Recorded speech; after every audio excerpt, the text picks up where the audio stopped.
everybody, it's me, Kristen, again. I thought I'd make another video for one of my friends who asked me some questions here on YouTube, one of my YouTube friends.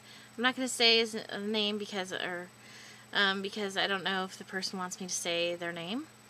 So, the first question is, it's a schizophrenia type, video question answer thing. Does the medication work for you so you get less psychotic episodes, or do you still have the psychotic episodes with the medication? Actually, the medication works really well for me. I don't really have psychotic episodes any longer. I do have, sometimes, transient kind of psychotic thinking. Like, I'll have, some delusions here and there, but, mostly that's controlled with the medication. I really don't have too many strange psychotic thoughts. And I just recently got my medication increased because I was feeling really agitated and irritable. Not like regular irritability, but just like irritated at noises and stuff, which is not usual for me. It just was so irritating. And I know Mel's basket case has talked about that too in one of her recent videos, where it's just you can't stand noises and stuff.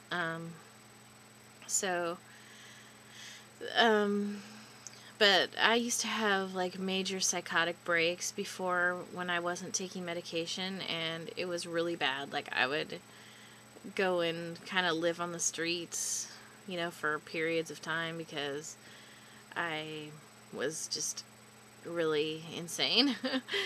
And I would do lots of crazy things. So yes, the medication definitely works and keeps the delusions mostly at bay, and I don't really have major psychotic episodes anymore. And I haven't really for about 9 years or so, 8 or 9 years. And the next question is, do you use drugs and alcohol to relieve the symptoms of schizophrenia, or do you just take your medication for it? Well, that's a really good question, because I know that a lot of people who have mental health issues do use alcohol and street drugs, because either they don't get the right treatment or they don't really know, that they have a problem.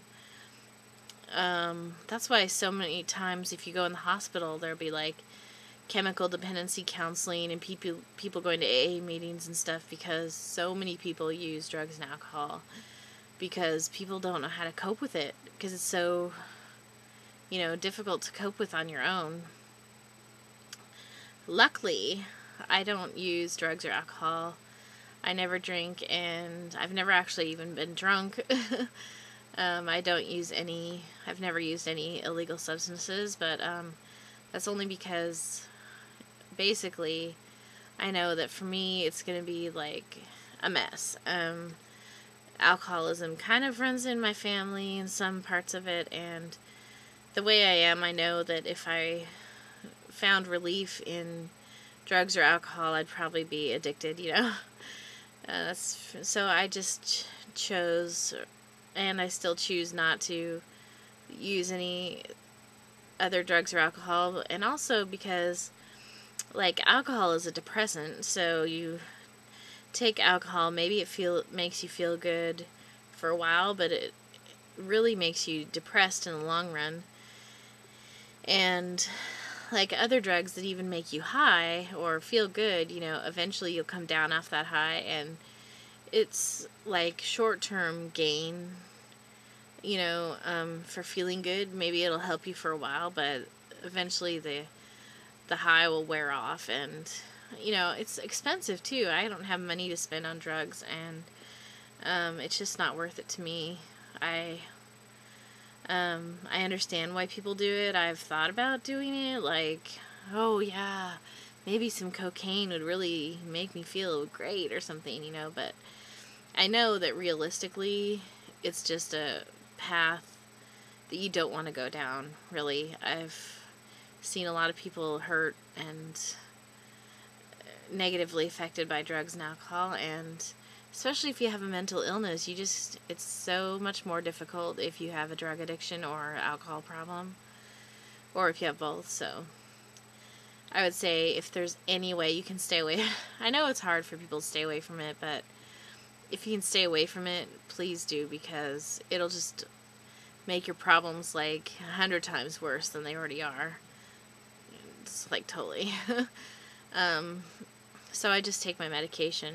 And someone else asked what kind of medication I take, and I get injection of Haldol decanoate, and I take Zoloft and Buspar. I used to take Geodon, but I don't take it anymore. And this person asked, do you think there was a cause for your first psychotic episode?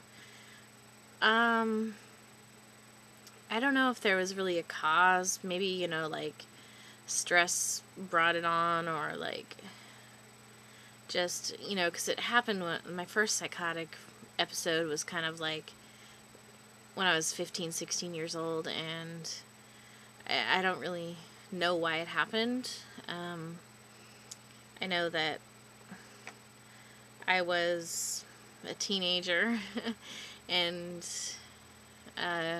having some issues with my friends, but nobody really knows why it happens. It's probably like a genetic predisposition to the disorder, and then, some sort of environmental stresses or a combination of things make it happen. I also did,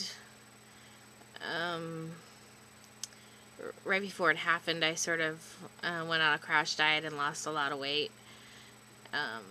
So I was kind of starving myself at the time, but I don't know if that had anything to do with it. I was much thinner then too, but yeah. I don't really know what the cause was. And have I ever tried living without medication? Yes, definitely. And it doesn't work. I tried for years and years. I didn't believe in medication when I first got sick. I thought, oh, this can't be my problem. What are they talking about? I don't have any problems. It's everybody else. I've been through so, okay, and then, some, gradually I would, I would be like, okay, maybe I'll try some medication. Maybe I'm depressed, but I can't be schizophrenic, and so I'd try antidepressants or whatever, but I still have psychotic breaks, and so yeah, I tried for years and years to live without medication, and I tried kind of half-assed taking my medication, where okay, I'll only take it when I feel like I'm really going crazy, which that doesn't really work, because by the time you really feel like you're going crazy, you're probably way more crazy than you think you are. And it's just you can't try to control it, because it controls you. Your mind is in control. I don't know how to say it. It's you can't take it on a as necessary basis. But I tried it. I tried, not taking it. I tried just doing therapy, or I tried, just forgetting it altogether, trying half-assed medication. Really, I credit the injection with basically saving my life, because I couldn't take my medication properly to save my life. I just couldn't do it. I was it was too easy to quit taking it. I would just look at the bottle at night and be like, I don't want to take it. I'm not sick today. I don't need it today. Maybe I'll take a holiday from my from my medication. So, yeah, it wasn't a good thing to live without medication either, because I was really deteriorated. So, okay, I'm running out of time, so I guess that's it for now. Talk to you guys later. Bye.